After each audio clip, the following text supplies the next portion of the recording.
Consider a particle acted upon by two forces, F1 and F2.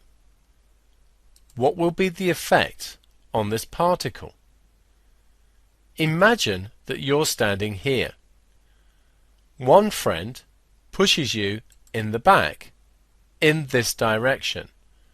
Another pushes you from the side, in this direction. Your tendency clearly will be to move in a direction between the two forces. If we want to add the two forces F1 and F2, a first step could be to draw a vector diagram. We represent F1 and F2 on the diagram, placing the tail of F2 on the tip of F1.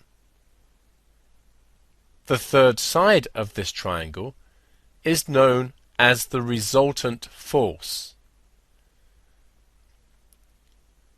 The two forces F1 and F2 can be taken away and replaced by the resultant force, and it will have the same effect on the particle.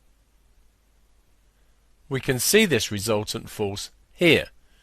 You could take away the two friends who produce the forces F1 and F2 and replace them with another friend who pushes in the direction of R. So the overall effect of the forces F1 and F2 can be expressed if we find the magnitude and direction of R.